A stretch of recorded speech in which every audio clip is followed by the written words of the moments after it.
I cannot give my personal comments. This is a public case. But what I can say is, it took a lot of effort for the prosecution to investigate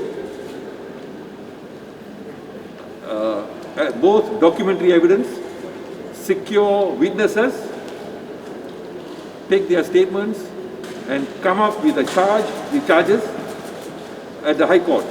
And of course, the appellant, that's Dato Sri Najib, his defense team put up a very strong fight on virtually all issues that can possibly be contested. They took objections to many issues, and therefore, which is their right. I must say, it is their right in defense of their client. But that meant that the proceedings were rather protracted, long. Give you an example. Before we started the High Court case, they filed 4 applications for documents.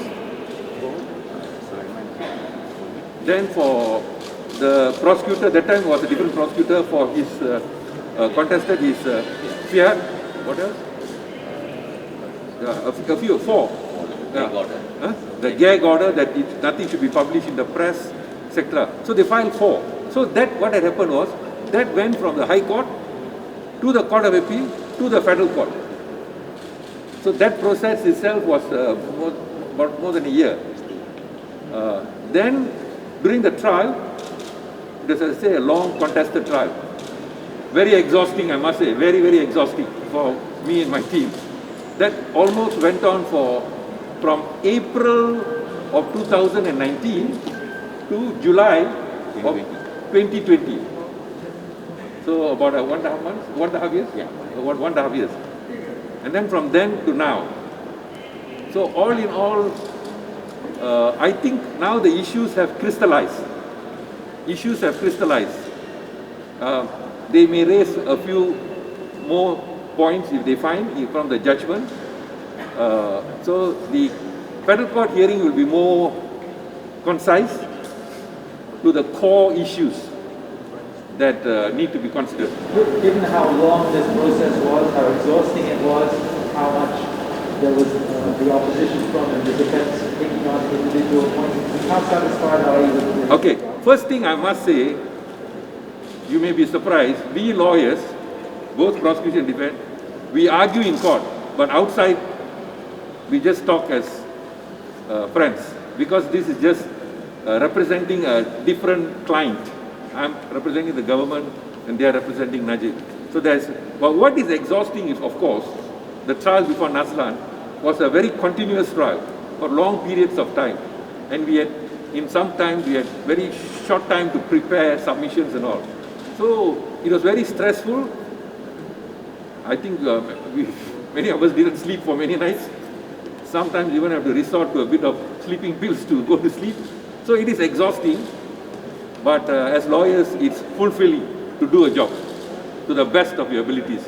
And I think me and my team did our best in our own minds. Yeah. The court described the case as a national embarrassment.